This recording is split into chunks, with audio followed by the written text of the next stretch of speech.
Mridanga.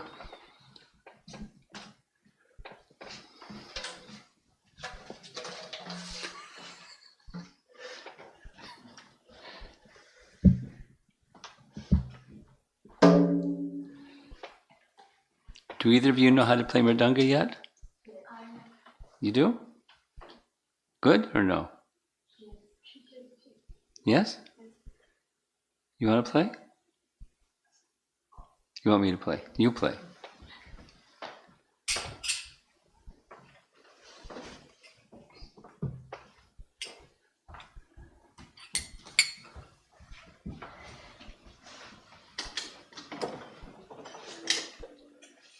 All right.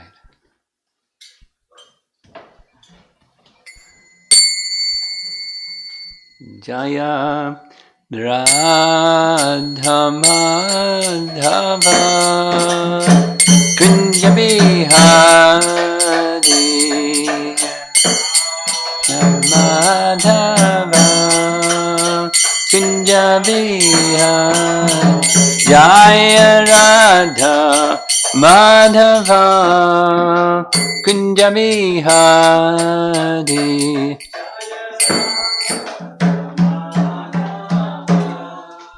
No, I think I better play Mridanga. Let me play Mridanga. You're pretty intense. Sorry about that. She can play cartels. Jaya Jaya Radha Madhava Kunja Bihari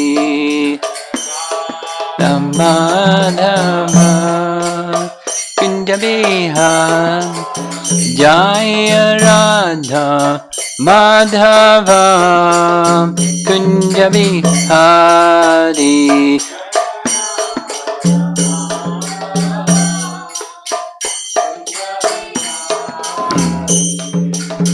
Gopi Jana Balabha Girivardhari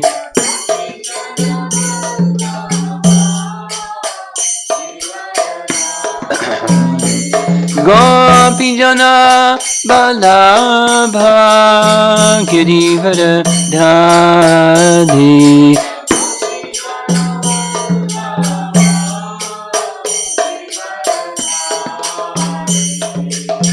Jasodanandana Brajajanarandana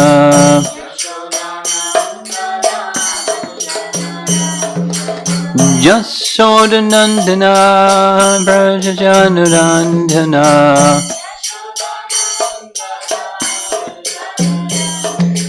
Jamuna Tira Vanachadi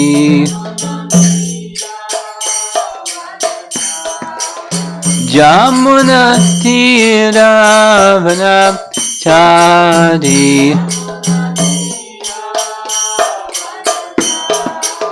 Jaya Radha Madhava Kunja Bihari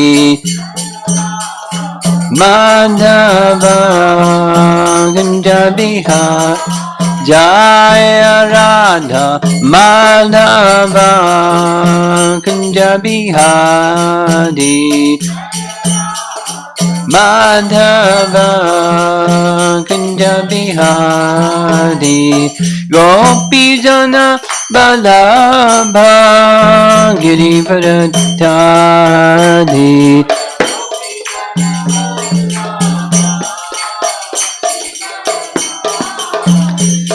Gopi Jana Balabha Girivardhari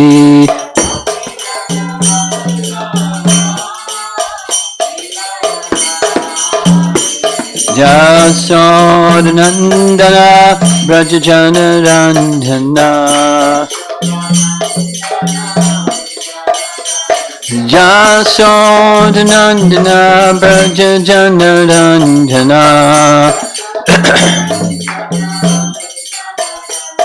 Jaya Jamunatira vanachari.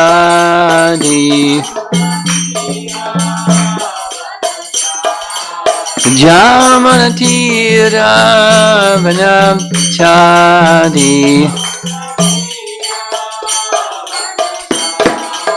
Jaya Radha Madhava Kunjabi Hari.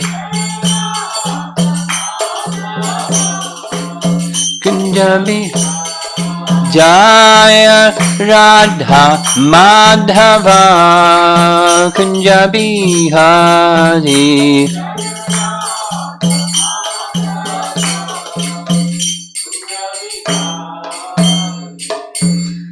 Jayom Vishnupad Paramahamsa Parivajagacharya Astatara Satsasi Srimada's Divine Grace A.C. Bhakti Vedanta Swami Srila Prabhupada Ki Ananta Koti Vaishnavadinda Ki Gaur Pimanandi.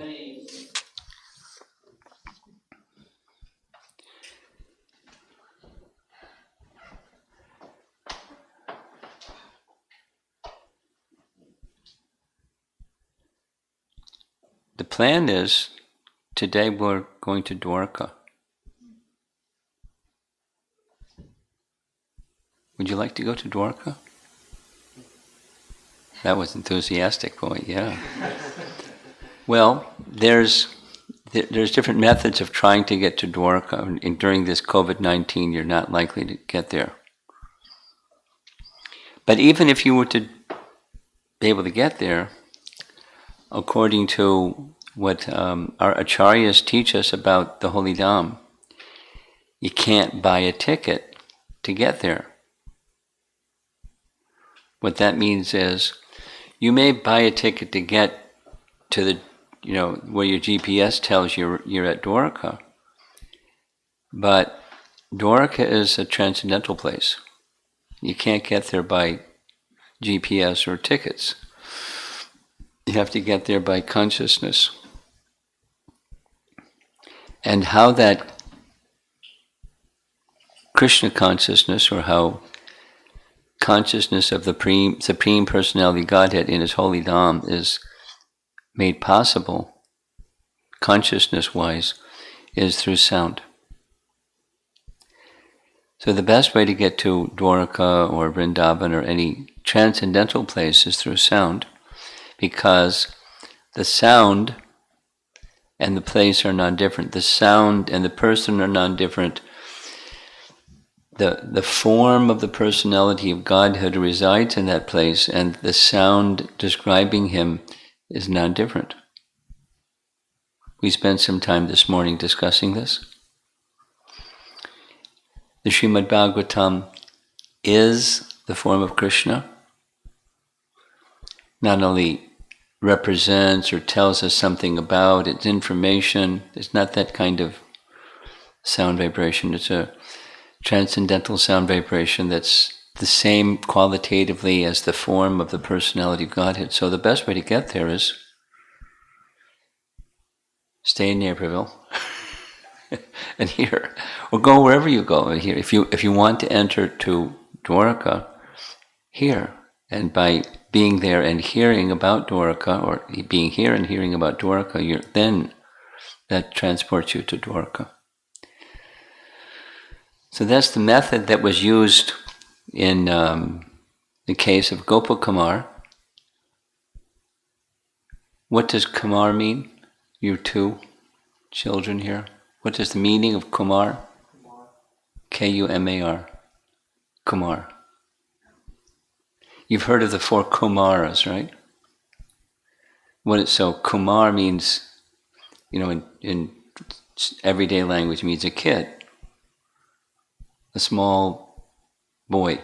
It's a certain age, a Kumara age. Kumara. It's an age, young, very young. It's when school begins. You know about school beginning. So you begin school when you turn 5, right? So that's when Kumara age begins. It's a Sanskrit term. It's like when you start going to school. It's young, very young age. So the main personality here is he was born in Vrindavan, and he had the occupation of many people in Vrindavan. He took care of cows. So he was a Gopa. His name was Gopa Kumar. Good name for a cowherd boy in Vrindavan, Gopa Kumar.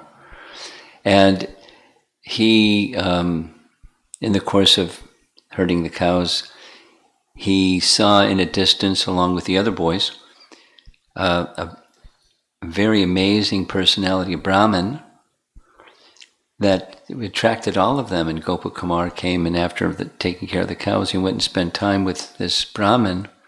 He became very attached to him, and eventually, as a little boy, he asked him for a mantra. Mantra diksha, initiation into chanting of mantra. So the Brahmin agreed, told him to take his bath in the river Jumana, come back, and at an auspicious time you'd give him mantra. He gave him mantra. And that's where his adventure begins. From chanting of his mantra, his consciousness started by sound. His consciousness started to progress further and further and further, and his guru had told him this mantra will allow you to achieve all desirable things. But his desire initially was, like most of the rest of us, kind of on the material side, but mixed. Material, spiritual. He was a mixed devotee. And gradually, through experience, he experienced all kinds of situations within this universe, and then even beyond the universe. He was in Vrindavan, and he was seeing Krishna. But when he would run to be with Krishna, Krishna would disappear, and he was feeling very sad. So, because the Lord of the spiritual world knew his feelings, he sent 2 messengers from Vaikuntha to come and take him to Vaikuntha. So in his Gopa Kumar body, off he went to Vaikuntha. We heard the description of Vaikuntha. They brought him inside the 7 gates. They brought him before the Lord of Vaikuntha, Narayana, and he went mad. Gopal! Gopal! Because that's who he saw. And so forth. And then so from there he went from Vaikuntha to Ayodhya. And there he's having this discussion. Before going to Ayodhya, he had discussion with Narada, who gave him lots of amazing teachings to prepare him to make his way to Dwaraka. So he went to Ayodhya, experienced that place. We heard about Ayodhya. At least Gopa Kumar's experience of it. But he had this intense longing not only to see Lord Gopal, who is the Lord of his mantra, but to take part in his pastimes. So Ramchandra, being omniscient and benevolent, knowing the heart of Gopa Kumar, he told him, it's okay. Go to Dwaraka. And there you see the Lord of your life. So that's where we're beginning. This is Brihat Bhagavatamrita, chapter 4. No, chapter 3. And we'll just read a number of texts, starting with the first text of the chapter. Sri Gopa Kumar said, I then went to Dwaraka. There, I saw various groups of Yadavas along with their children. They were accompanied by some Brahmanas of Mathura, and they were enjoying themselves.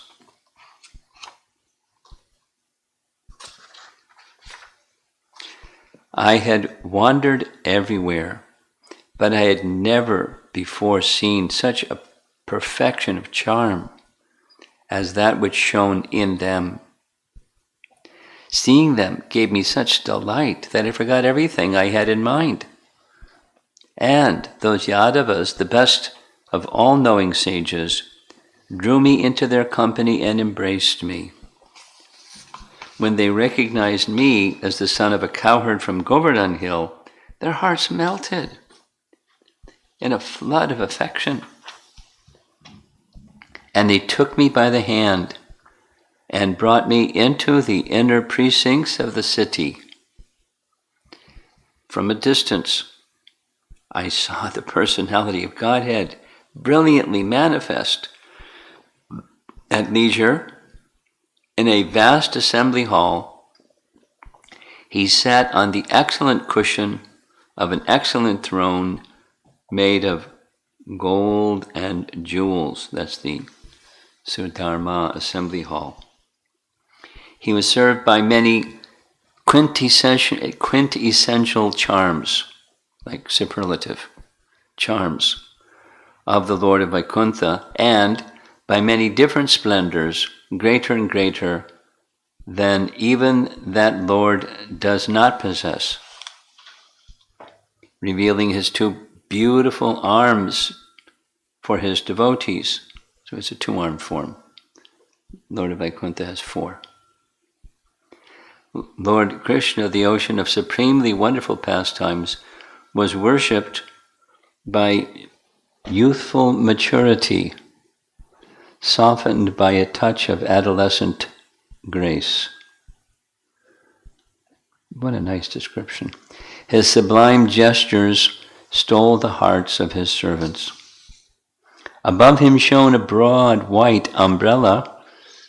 At his two sides waved a pair of excellent yak-tail fans, and in front of him, upon a golden footstool, sat his divine slippers. All around him were various symbols of royalty befitting the ruler of kings among kings, and there were servants qualified to attend him, and transcendental opulences standing in rows before him. Picture it. Opulences standing in rows before him. This is Dwaraka, place of opulence. Shri Vasudeva, Balaram, Akrura, and others sat to his right, each on his own seat. Gada and Satyaki on his left, and just before him, King Ugrasena. Because Ugrasena was the king, Krishna wasn't the king. And nearby was the Lord's minister, Vikadru, with Kritavarma and several other Vrishnis.